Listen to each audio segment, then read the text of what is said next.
એવા સર્વે વાલા વૈષ્ણવોને અમારા જય શ્રી કૃષ્ણ. વૈષ્ણવો, આજે આપણે સત્સંગમાં સત્સંગ કરીશું કે પુષ્ટિ માર્ગમાં સેવા શા માટે કરવી જોઈએ, એનો આજે આપણે સત્સંગ કરવાના છીએ. એ પહેલા આપ સર્વે વૈષ્ણવોને વિનંતી કે તમે અમારી આ પુષ્ટિ માર્ગીય વૈષ્ણવ પરિવાર ચેનલ સબસ્ક્રાઇબ ન કરી હોય તો અવશ્ય કરી લેજો અને આ સત્સંગ વધુમાં વધુ લોકો સુધી શેર કરજો.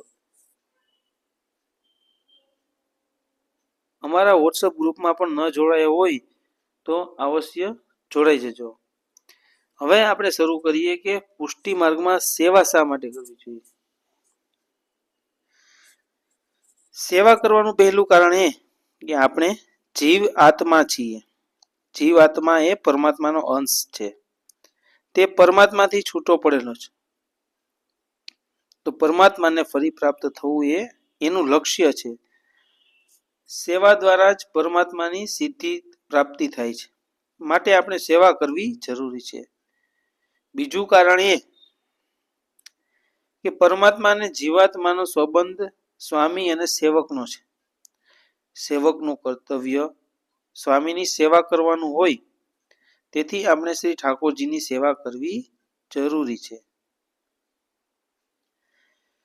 ત્રીજું કારણ એ છે કે પરમાત્માથી છૂટા પડવાને કારણે જીવાત્માથી પરમાત્માનો આનંદ અંશ લુપ્ત થઈ ગયો છે. એને કારણે આપણે જગતમાં દુઃખ ભોગવીએ છીએ અને સુખ શોધીએ છીએ. દુઃખની નિવૃત્તિ અને સુખની પ્રાપ્તિ માટે ધર્માંચરણ મહત્વનું છે. દુનિયામાં ક્યાંય સુખ સાચું નથી. સાચું સુખ કેવળ પરમાત્મા પાસે જ છે. તેથી પરમાત્માનો આનંદ મળે તો આપણા દુઃખ દૂર થાય અને સુખનો અનુભવ થાય છે. પરમાત્માના દિવ્ય આનંદની પ્રાપ્તિ માટે એક જ રસ્તો છે, એ છે સેવા. ચોથું કારણ એ છે કે આપણે બ્રહ્મ સંબંધ લીધા છે. એ વખતે આપણે શ્રી ઠાકોરજીને આપણું બધું સમર્પણ કરવાની પ્રતિજ્ઞા કરી છે. એમનું દાસત્વ સ્વીકાર્યું છે. માટે આ પ્રતિજ્ઞાનું પાલન કરવા પણ સેવા જરૂરી છે.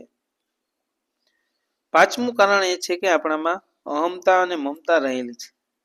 એ દૂર ન થાય ત્યાં સુધી શ્રી ઠાકોરજીની પ્રાપ્તિ થતી નથી.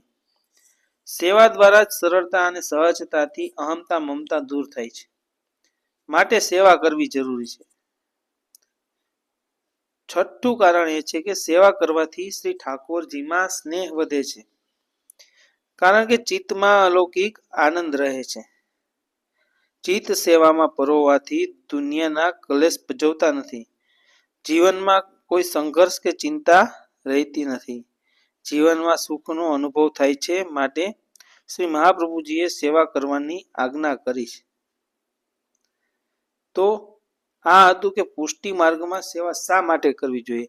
એના 6 કારણ આપણે આ સત્સંગમાં જોયા કે આ કારણોથી આપણે પુષ્ટિ માર્ગમાં સેવા કરવી જોઈએ. જો આજે આપણે વૈષ્ણવ અહીં સત્સંગ પૂરો કરીએ છીએ. ફરી આપણે મળીશું આગલા સત્સંગમાં. એ માટે તમે અમારી પુષ્ટિ માર્ગીય વૈષ્ણવ પરિવાર ચેનલ સબસ્ક્રાઇબ કરી અમારી સાથે જોડાયેલા રહીજો અને આ સત્સંગ વધુમાં વધુ વૈષ્ણવો સુધી પહોંચાડજો એવી અમારી વિનંતી છે.